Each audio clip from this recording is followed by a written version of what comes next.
depending on where the cell is in its life cycle, it may not trigger premature apoptosis.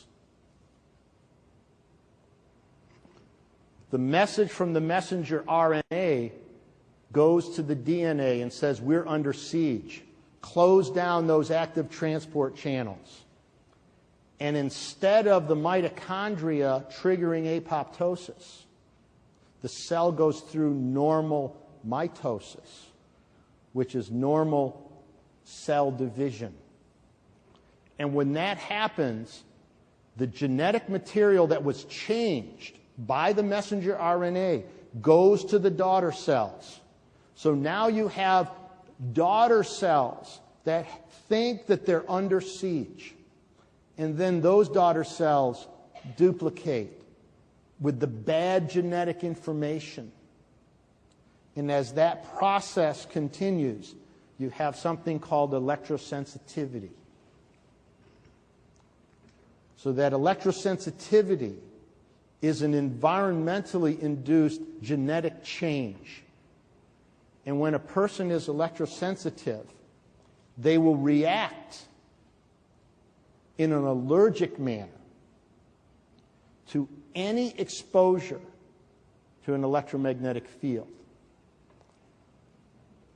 That's why you have people who are electrosensitive who can sense a cell phone call before the phone rings.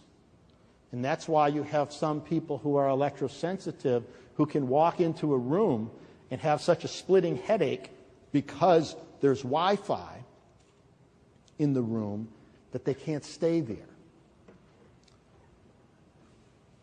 Here's what the problem is.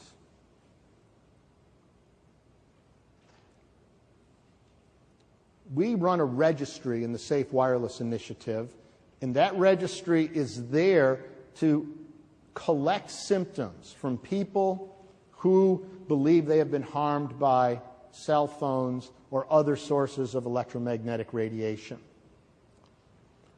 When we began the registry in 2002, we had 1 million people visit the registry within the first 2 months. And almost all of the complaints had to do with cell phones.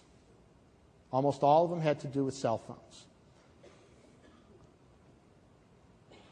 In the past 6 months, almost all of the complaints in our registry have to do with electrosensitivity.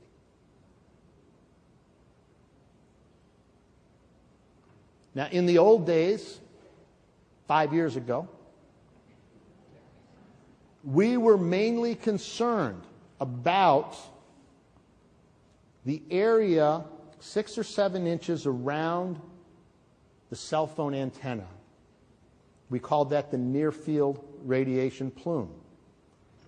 And we were concerned about that because the power necessary to carry the signal to a base station resulted in a plume that had a high concentration of information-carrying radio waves. And that's why we recommended that people use headsets to move the antenna away so that they were 6 or 7 inches beyond the near-field plume, and that would mitigate the risk. Today, in most major cities in the world, the difference in concentration of information-carrying radio waves in the area right next to the cell phone antenna and the background is almost not discernible. In some places like Toronto, in the last 5 years, the concentration of information-carrying radio waves has increased 500,000 times. Now, in that effect window, where we have in milliseconds recognition and then in 3 to 5 seconds, interpretation of harm, and then in 30 seconds to a couple of minutes, the process of shutting down active transport. In that window, there is no threshold. What that means is that there is no safe level of exposure to information-carrying radio waves. In the lower window, where you're talking about the electromagnetic fields, the extremely low frequency coming from electrical outlets, there is a threshold. And up at the high window, where you have X-rays and gamma rays, there is a threshold, meaning that there is a level of exposure where the body's compensation mechanism is greater than the amount of damage done. But in the RF effect window, there's no safe level.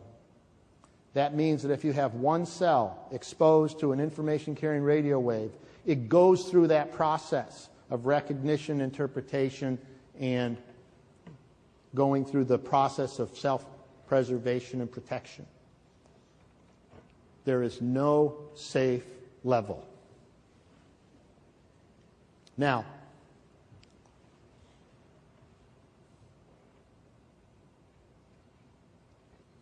"15, 20 years ago,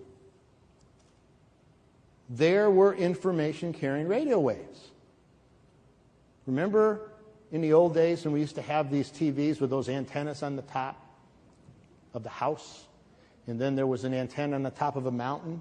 And what it did was it sent an information-carrying radio wave from the antenna on the mountain to the antenna on your house. And then it converted it into some type of hardwire communication, and it went to your television. So there were information-carrying radio waves. But you weren't exposed to them because they were up in the air. Every time you make a cell phone call, you are bringing those information-carrying radio waves down to earth. Every time you make a call, you're bringing that clothesline with the clothes and the wave down to the street. And what that means is that exposure today to information-carrying radio waves is almost unavoidable. It's almost unavoidable.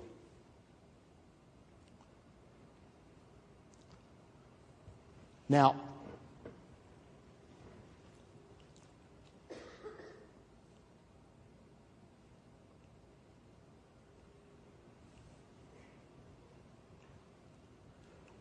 we understand a great deal now about the mechanism of harm.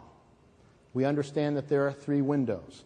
We understand that the RF window, there's no threshold. We understand that the problem is triggered initially by something that happens at the cell membrane level. We understand that the disruption of intercellular communication is something that happens secondarily to that recognition. We understand that if that damage continues, that it changes the genetic material of the cell, and it carries it on to daughter cells. And that's why we have electrosensitivity, and that's why we have autism, and that's why we have those other self-propagating conditions. Now,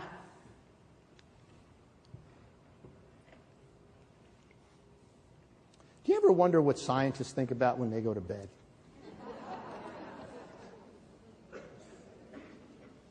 Well, it isn't what you think.